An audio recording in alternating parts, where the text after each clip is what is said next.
Hello friends, ಎಲ್ರಿಗೂ ನಮಸ್ತೆ. ಸ್ವರ್ಣ ಕಿಚನ್ಗೆ ನಿಮ್ಮೆಲ್ಲರಿಗೂ ಸ್ವಾಗತ. ಇವತ್ತು ನಾನು ಮಸಾಲ ಪಾಸ್ತಾ ಮಾಡ್ತಾಯಿದ್ದೀನಿ. ನಾರ್ಮಲಾಗಿ ಪಾಸ್ತಾ ಮಾಡ್ತಾರೆ, ಆದರೆ ಈ ರೀತಿ ಮಸಾಲ ಪಾಸ್ತಾ ಮಾಡಿದ್ರೆ ಮಕ್ಕಳಂತೂ ತುಂಬಾ ಇಷ್ಟಪಡ್ತಾರೆ. ಹಾಗಾಗಿ ನಾನು ಇವತ್ತು ಮಸಾಲ ಪಾಸ್ತಾ ಯಾವ ರೀತಿ ಮಾಡೋದು ಅಂತ ನಾನು ತೋರಿಸ್ಕೊಡ್ತೀನಿ. ಬನ್ನಿ ಈಗ ರೆಸಿಪಿನ ಸ್ಟಾರ್ಟ್ ಮಾಡೋಣ. ಈಗ ನಾವು ಗ್ಯಾಸ್ ಸ್ಟವ್ ಆನ್ ಮಾಡಿಕೊಂಡು ಪಾತ್ರೆದಲ್ಲಿ ನೀರಿಡೋಣ. ನಾನಿಲ್ಲಿ ಪಾಸ್ತಾ ಮುಳುಗೋ ಅಷ್ಟಕ್ಕೆ ನಾನು ನೀರು ಇಟ್ಕೊಳ್ತಿದ್ದೀನಿ. ನನಗೆ 1.5 ಟೇಬಲ್ ಸ್ಪೂನ್ ಆಗೋಷ್ಟು ಕಲ್ಲುಪ್ಪು ಹಾಕಿದೆ. ಈಗ ಇದನ್ನು ನಾವು ಪಾಸ್ತಾ ಮುಳುಗೋ ಅಷ್ಟು ನೀರು ಇಟ್ಕೊಂಡ್ರೆ ಸಾಕಾಗುತ್ತೆ.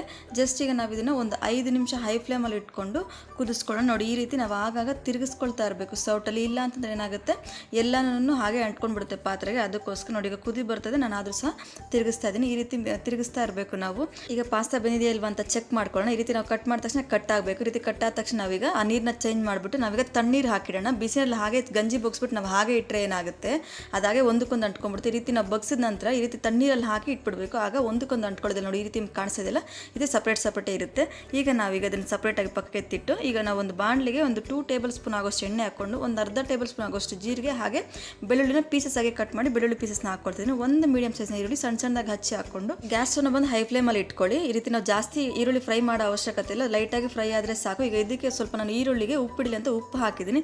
ಈಗ ಇದಕ್ಕೆ ನಾನು ಹಾಗೆ ಒಂದು 4 ಟೇಬಲ್ ಸ್ಪೂನ್ ಆಗೋಷ್ಟು ಟೊಮೆಟೊನ ಪೇಸ್ಟ್ ಮಾಡ್ಕೊಂಡಿದ್ದೆ, ಪ್ಯೂರಿ. ಆ ಪ್ಯೂರಿನ ಹಾಕಿದ್ದೀನಿ. ಹಾಗೆ ಇದ್ರ ಜೊತೆಗೆ 1 ಟೇಬಲ್ ಸ್ಪೂನ್ ಆಗೋಷ್ಟು red chilli sauce, 1 table spoon ಆಗೋಷ್ಟು ಡಾರ್ಕ್ ಸೋಯಾ ಸಾಸ್ನ ಹಾಕಿ ಒಂದು 2 ನಿಮಿಷ ಚೆನ್ನಾಗಿ ಫ್ರೈ ಮಾಡಿ ಇದಕ್ಕೆ ಒಂದು 50 ml ಆಗೋಷ್ಟು ನಾನು ನೀರನ್ನ ಸಹ ಇಲ್ಲಿ ಆ್ಯಡ್ ಮಾಡ್ತೀನಿ, ಸ್ವಲ್ಪ ಗ್ರೇವಿ ತಿಕ್ಕಾಗಿ ಬರಲಿ ಅಂತ ಹೇಳ್ಬಿಟ್ಟು. ಈಗ ಇದು ಒಂದು ಕುದಿ ಬಂದ ತಕ್ಷಣ ಇದಕ್ಕೆ 1 ಟೇಬಲ್ ಸ್ಪೂನ್ ಆಗೋಷ್ಟು ಧನಿಯಾ ಪೌಡರು, ಒಂದು 1/2 ಟೇಬಲ್ ಸ್ಪೂನ್ ಆಗೋಷ್ಟು ಗರಂ ಮಸಾಲ, ಒಂದು 1/2 ಟೇಬಲ್ ಸ್ಪೂನ್ ಆಗೋಷ್ಟು ಬ್ಲ್ಯಾಕ್ ಪೆಪ್ಪರ್ ಹಾಕ್ತಿದ್ದೀನಿ. ಹಾಗೆ 1 ಟೇಬಲ್ ಸ್ಪೂನ್ ಆಗೋಷ್ಟು ಅಚ್ಕಾರದ ಪುಡಿ. ನಾವಿಲ್ಲಿ ಹಸಿಮೆಣಸಿನಕಾಯಿ ಯೂಸ್ ಮಾಡ್ತಲ್ಲ, ಹಾಗಾಗಿ ಅಚ್ಕಾರದ ಪುಡಿ ಬೇಕಾದ್ರೆ ಒಂದು 1/2 ಟೇಬಲ್ ಸ್ಪೂನ್ ಎಕ್ಸ್ಟ್ರಾ ಹಾಕೊಳ್ಳಿ, ತೊಂದರೆ ಇಲ್ಲ. ಈ ಮಸಾಲ ಎಲ್ಲ ಒಂದ್ಸರಿ ಚೆನ್ನಾಗಿ ಮಿಕ್ಸ್ ಮಾಡ್ಕೊಂಡು ನೋಡಿ, ಈಗ ನೀರು ಸಹ ಆಲ್ಮೋಸ್ಟ್ ಈಗ ಡ್ರೈ ಆಗಿದೆ.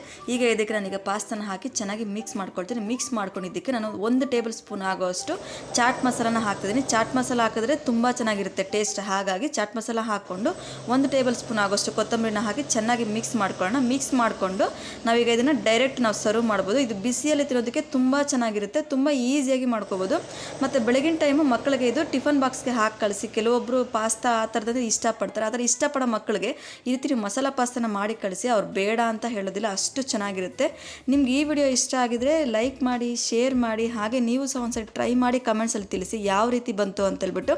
ಅದೇ ರೀತಿ ನನ್ನ ಚಾನಲ್ ಸಬ್ಸ್ಕ್ರೈಬ್ ಮಾಡೋದು ಮಾತ್ರ ಮರಿಬೇಡಿ ಅಂತ ಹೇಳ್ತಾ ನಾನು ಈ ವಿಡಿಯೋನಲ್ಲಿಗೆ ಮುಗಿಸ್ತಿದ್ದೀನಿ. ಮತ್ತೊಂದು ಒಳ್ಳೆ ವಿಡಿಯೋ ಜೊತೆ ಬರ್ತೀನಿ. Thank you.